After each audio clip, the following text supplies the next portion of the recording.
Welcome again to Dramas, Dreams, and Drollery. I am Mark, your host, and the author of all materials presented on this channel.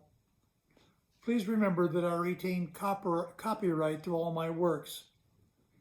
I receive technical support from my granddaughter, India. Today I have two stories for you, which are both short and zany. Here is the first, entitled Chained Reaction. The fission of Otto Hahn and F. Strassmann in 1938 precipitated a series of events culminating in the atomic bomb that destroyed Hiroshima and Nagasaki. For his efforts, Hahn received a Nobel Prize. Strassmann won international acclaim as well. In contrast, the fission of Amy Walcott and Brenda Yates in 2005 initiated a chain reaction that jeopardized the entire world. But even in their hometown of Chillicothe, Missouri, few people know of Amy Walcott or Brenda Yates, and no one commemorates the incident that placed all humanity at risk. June 28, 2005 was a warm day in Chillicothe. The school year had just ended. Fifth graders to be, Amy Walcott and Brenda Yates, were doing something uncharacteristic of 10-year-old girls. They were fishing at the Grand River. The two were clad in t-shirts, jeans, and sandals. Amy's freckled face and petite nose looked cute under a big straw hat. To ward off the sun, Brenda's blonde head bore a flowery scarf tied under her chin. Seated on a bank of the river, the girls were having little luck with their fishing. Then suddenly it happened, the event that started it all. Amy asked Brenda a question. "Want to hear a funny story?" "Sure." "You remember Wanda Pulaski from Brownies?" "Yeah." "Well, last year she was fishing right in this place and she caught a giant fish. It was so huge and so strong that it pulled her into the river. Luckily, Tommy Nichols jumped in and saved her because she couldn't swim." That was it. Sounds innocent enough, doesn't it? Well, read on and see what happened. Picturing Wanda being pulled into the river by a fish made Brenda laugh. She'd never liked the girl much anyway. At Sunday school, Brenda told the story to LaTanya Easton, a former member of the same Brownie troupe. Only this time the tale was altered a bit to underscore the true character of Wanda. "Do you remember Wanda Pulaski?" "Yeah." "Last month she was fishing at Grand River when Tommy Nichols came walking by. Wanda has a big crush on him, so she tripped him when he wasn't looking and made him fall into the river. Wanda did it so that she could save him. She knew he couldn't swim." 2 days later, LaTanya was playing basketball with her older brother Willie and his friend Carlo Mancati. The latter suggested that they go to the river sometime soon. Mention of the river reminded LaTanya of the story Brenda had told her. She gave the boys her version, crafted to emphasize the danger of the sight.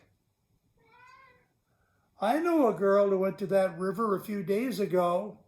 She saw a boy there that she didn't like, so she pushed him in. Discovering that he couldn't swim, she jumped in to save him, but she failed and he drowned." This tragedy disturbed Carlo, who was not a good swimmer.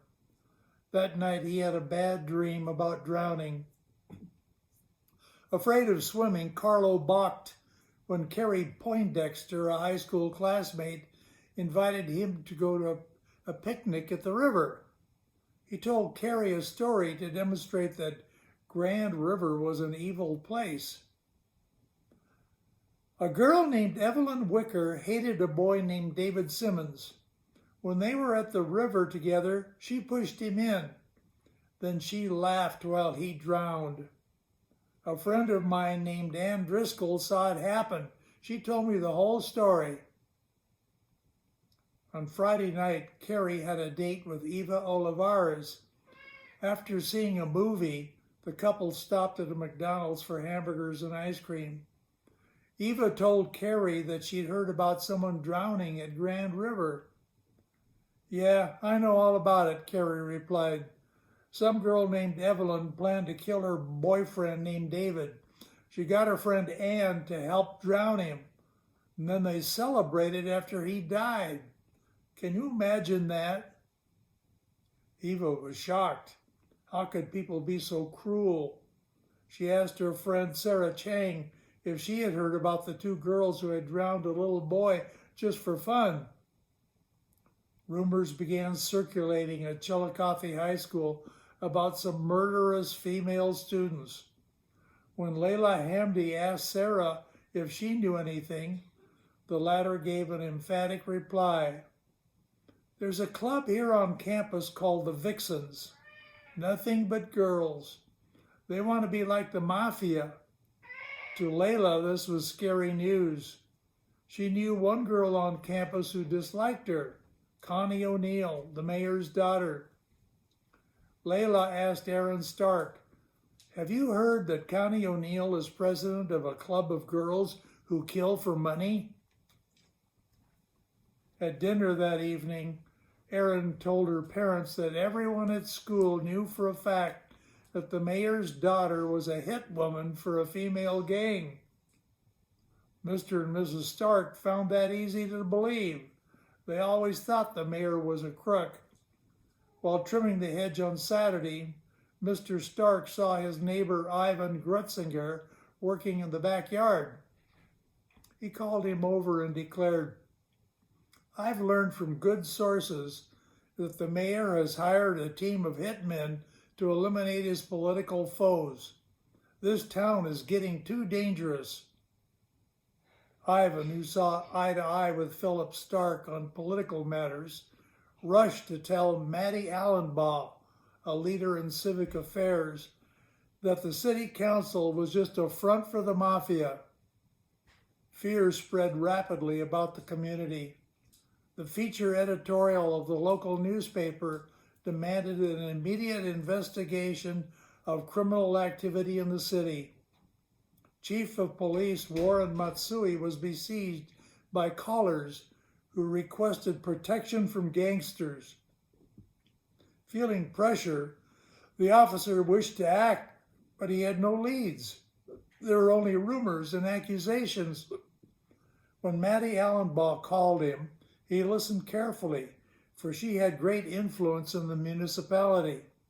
She said, "I know for certain that the council has a list of people that they wish to eliminate. Find that list at once." The chief didn't know what to do. The idea seemed preposterous. Things of that sort happen in big cities like Chicago, but not in Chillicothe. He sought advice from Jennifer Fastow, a wealthy acquaintance who had just arrived from New York. "Can you believe it?" he asked her. "All over town they're saying that mafia hitmen are combing the city for people to kill this summer." Jennifer got on the phone at once. She asked her good friend Doris Greenwald in New York City, "Have you heard that Bronx hitmen are going to wipe out Chillicothe by October?" Doris, who had lost a cousin in the 9/11 disaster, notified Cornelius Ledlow that terrorists were going to use a nuclear device to destroy the city in September. She neglected to say that the city was Chillicothe, Missouri. Panicky, Cornelius sold his apartment and withdrew all his assets from New York banks. Shortly before departing the city, he warned his good friend Jacob Abranowitz Terrorists plan to set off nuclear devices all over New York when school starts. Jacob assumed that New York meant New York State. He too spread the word. In a few days, the Times carried a story of mass panic about an imminent terrorist attack. Picking up on feedback from acquaintances, Jacob updated the story in a conversation with insurance executive Gail Moulton. The government's keeping hush about this because they want to minimize fear. There aren't sufficient medical supplies or shelters for all the people, but the CIA has confirmed that Al-Qaeda and 6 other terrorist groups have joined forces. Their agents, equipped with nuclear devices, have slipped into the U.S. and are fanning out across the whole country. The CIA is unable to track them. The devices will be detonated by September. From coast to coast, fear gripped America. Television, newspapers, and the internet spoke of nothing but the imminent disaster. Stores and pharmacies ran out of food and medicine, despite pleas from government officials to remain calm. The agitation spilled over America's boundaries when Gail Moulton called her sister Ruth Van Dyke in the Netherlands. She said, "The CIA won't admit it, but on August 17th, nuclear devices will be set off in 20 large cities around the world. Prepare for the end." Now, in this tale, I've demonstrated how rumor, innuendo, and falsehood can lead to global panic and destruction.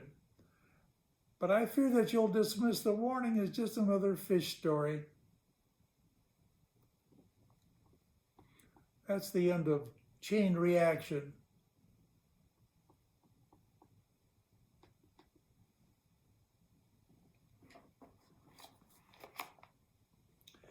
Rather far-fetched, wouldn't you say? The second story is even more absurd, but more interesting. It concerns a young couple on vacation in New Mexico. The title is Detour.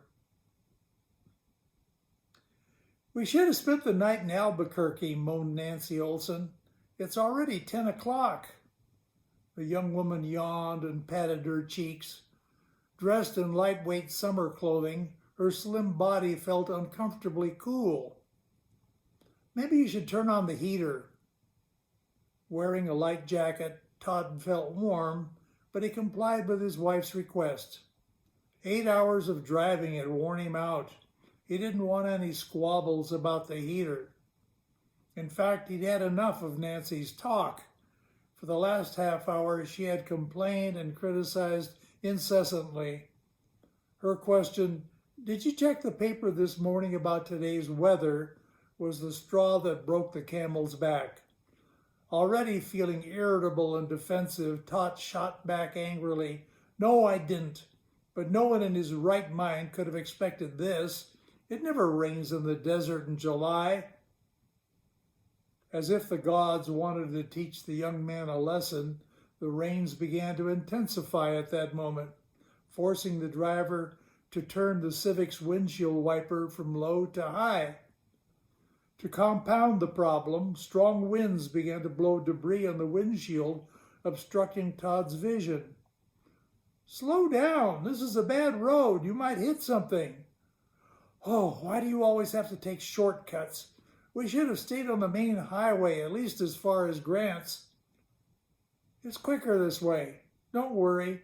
We'll find a motel pretty soon." "Out here? You gotta be kidding. There are no other cars on the road. Who'd put up a motel in a place like this?"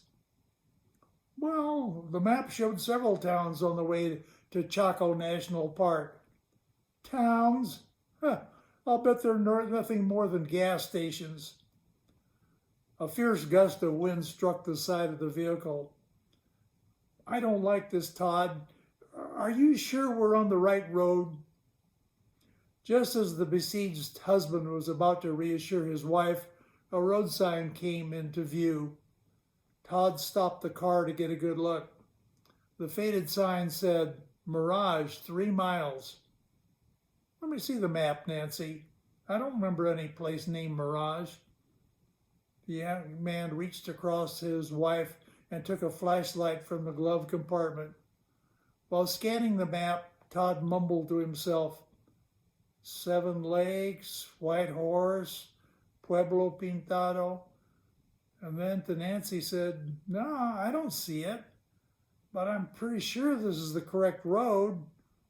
Let's go a little farther. If we don't find anything in a few miles, I'll turn back. The Civic proceeded on its way. Within 5 minutes, the Olsons spotted another sign. This one said, Detour. An arrow pointed to the right. Todd eased the car down a slight incline. Marred by deep, muddy potholes, the bypass road was considerably worse than the one they had left behind. Despite Todd's slow, cautious driving, Nancy felt more apprehensive than before. Abruptly, a large, multi-storied house caught their attention.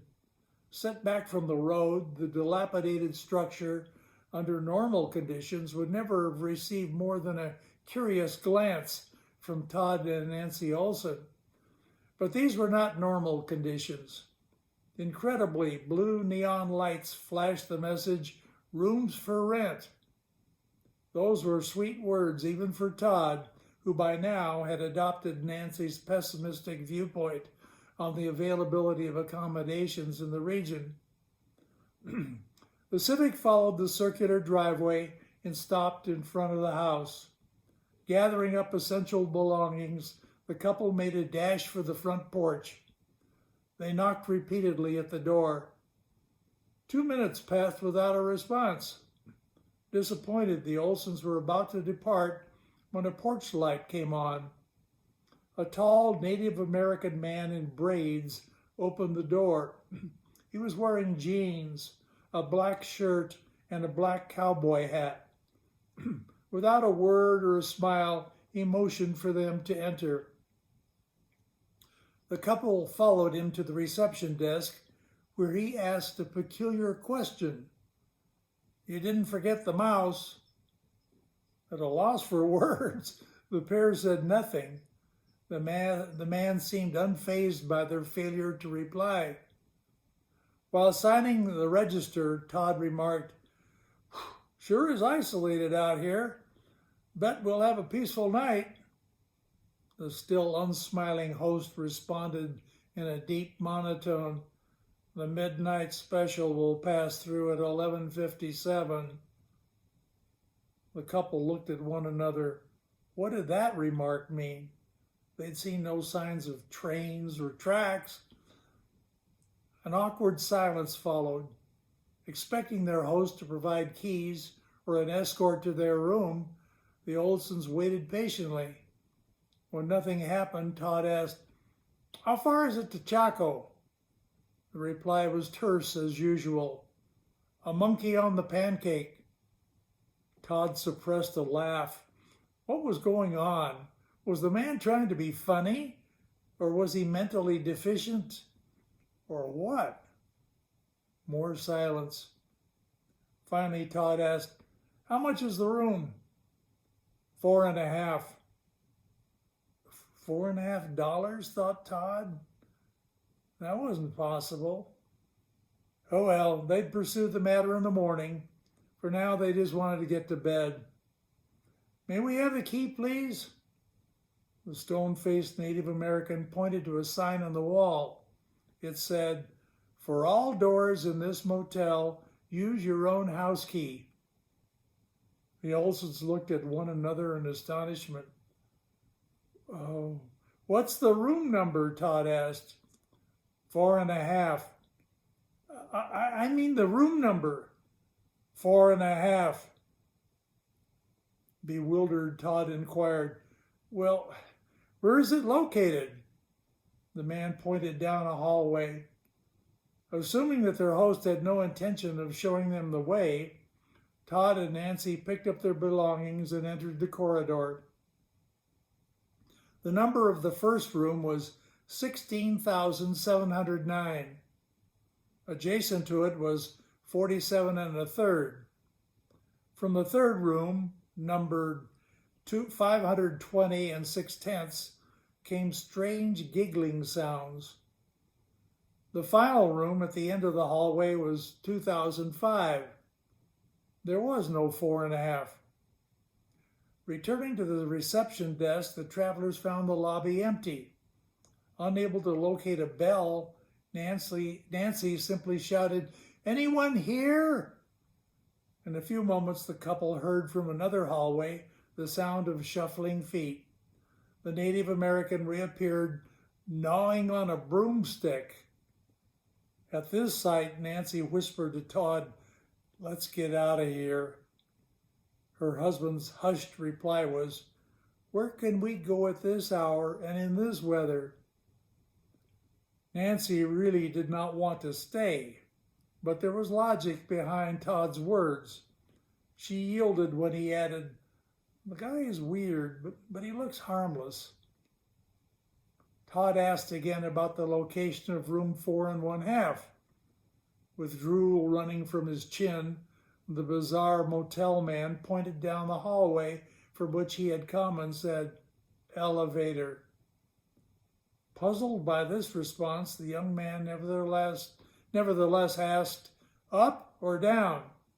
He received a chilling response, "Beast in the basement." The Olsons returned to the hallway. Obviously, they were going up. That is, if they could find the elevator.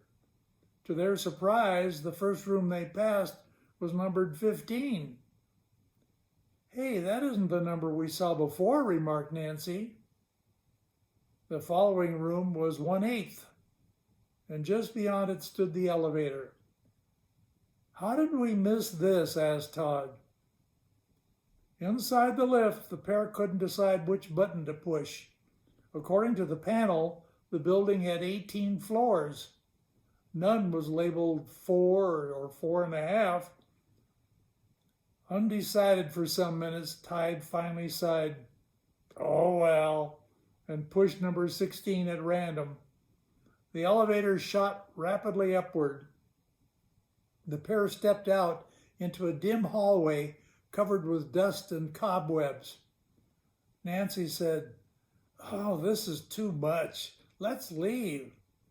As she turned back toward the elevator, Todd restrained her. "Have you forgotten what awaits us outside? Let's see what the room is like." Stopping at each doorway, the couple encountered more bizarre numbers. The first was -314. Then came 0009, followed by 71. Discovering that the last door, numbered pi, was not what they sought, the Olsons retraced their steps down the hall. To their amazement, there was no elevator, and apparently no exit from the floor they were on. So now what? Compelled to knock on a door, they chose 0009. A tiny, bald, and rotund man appeared. He was crying. "Did you bring the mouse?" he asked. "The mouse?" Nancy repeated. Between sobs, the man sputtered, "Yes, my cat is hungry." He pushed back the door to reveal a black and white cat half the size of the room, snarling as it advanced toward them. Pulling Nancy back with one hand while closing the door with the other, Todd shouted from the corridor, "I'll see what I can do about the mouse." Trembling in the hallway, Nancy asked, "Just where are we?" Neither husband nor wife desired to try another room, but what choice did they have? They knocked on 71. A shapely blonde woman in a revealing dress answered the door. She had a curly, dark mustache. In one eye was a monocle, and in one hand a burning cigar. With a smile, she invited Todd to enter, while instructing Nancy to wait in the hall. The Olsons didn't budge. We just want to know how to get off this floor, Todd said. Take the stairway, of course, you cutie, responded the woman. Amazingly, there was a stairway right next to them. How had they missed it? Should they go up or down? This time they went down. On the floor below, the first room to the right was numbered 4.5. At last. The Olsons entered cautiously. Except for a pentagonal shape, the room looked quite normal and reasonably clean. Sparsely furnished, it had one wonderful amenity, a lock on the door, which Nancy promptly used. The time was 11:15. The long day's drive had completely exhausted the travelers. Without bothering to shower, they climbed into bed and fell asleep almost immediately. Half an hour later, a distant train whistle awakened Todd. The noise from the engine grew louder. Nancy awoke just as the building began to vibrate. The rumbling became thunderous, and the room shook violently. Nancy screamed. It seemed as if the motel would collapse. Todd expected the train to smash through the wall at any moment. Then the agitation and the clatter subsided. Within 2 minutes, silence was restored. Whew. I guess that was the midnight special, sighed Todd. He held Nancy in his arms. Some time passed before they could sleep again. It was still dark when Todd awoke. He got up, stretched, and looked at his cell phone. Something was wrong. The device indicated that it was nearly 10 p.m. of the following day. He awakened Nancy. What does your cell phone say? Nancy yawned. 9:53. A.M. or P.M.? P.M. Gee, that's strange. What date is it? The 23rd. Well, we arrived about 10 p.m. on the 22nd. That means we slept almost 24 hours. That's not possible.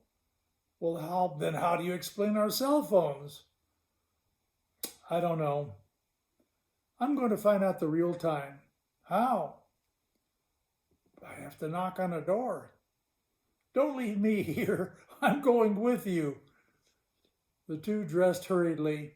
In the hall, they knocked at room 610%. A woman who appeared to be 100 years old opened the door. She was wearing a pink bikini and matching tennis shoes. Have you come to wrestle? She asked. No, we just like to know the time, remarked Nancy. 10 p.m. Really? You mean that's really the time? Asked Nancy. 10 p.m. or my name wouldn't be. Your name wouldn't be what? Asked Todd. 10 p.m. You mean your name is 10 p.m.? Certainly. What'd you think it was, 5 p.m.? No, but I'm confused. If your name is 10 p.m., what time is it? 10 p.m. You mean your name and the time are both 10 p.m.? Yes, it wouldn't do to have a name like mine, like 9:59. That would be too confusing. The Olsons thanked the woman and returned to their room. Apparently they had slept a whole day. Should they leave now or wait for the next morning? Surely the rain had ended by this time. Todd suggested that they ask the old woman about the weather just to be sure. Despite her strangeness, she had given them the correct hour. This time the door opened to a boy on roller skates. The bubbles he was blowing kept sticking to his long white beard. Todd asked if he and Nancy could speak to 10 p.m. Sure, but you'll have to wait until tomorrow night. She only comes to the door at 10 p.m. Well, I guess I don't have to talk to her personally. Can you tell me if it's raining? No, King Midas is raining. I'm talking about the weather. Whether or not you talk, King Midas is still reigning. Say, you're not the wise guy with the Goldilocks on the door, are you? At this point, the Olsons withdrew. Surprisingly, they discovered the elevator nearby. What number should we push? Todd asked his wife. Looking at the panel, Nancy spotted one button with BB instead of numbers. Without consulting Todd, she pushed it. The elevator descended rapidly. Only after the pair had stepped out did she realize that the letters must mean beast in the basement. Nancy whirled around, but the elevator had already begun to rise. They were alone in the dark basement. Or were they? A low growl sounded to the left of them. Nancy frantically pushed the button to recall the elevator. 10 long seconds passed without a response. The frightened woman pushed the button repeatedly. Then something large and hairy brushed past the couple. Todd grabbed his wife by the arm and began to run. Disoriented and afraid of striking something, they soon stopped and listened. Complete silence. Where was the creature, and how could they ever get back to the elevator? Suddenly the couple heard a whirring noise. It was the elevator returning to the basement.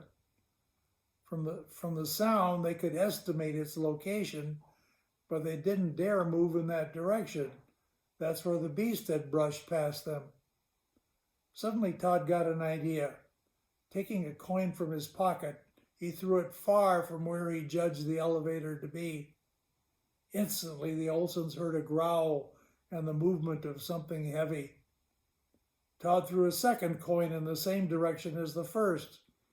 A second growl confirmed that the ruse was working. In Nancy's ear, Todd whispered that they should go quietly to the elevator.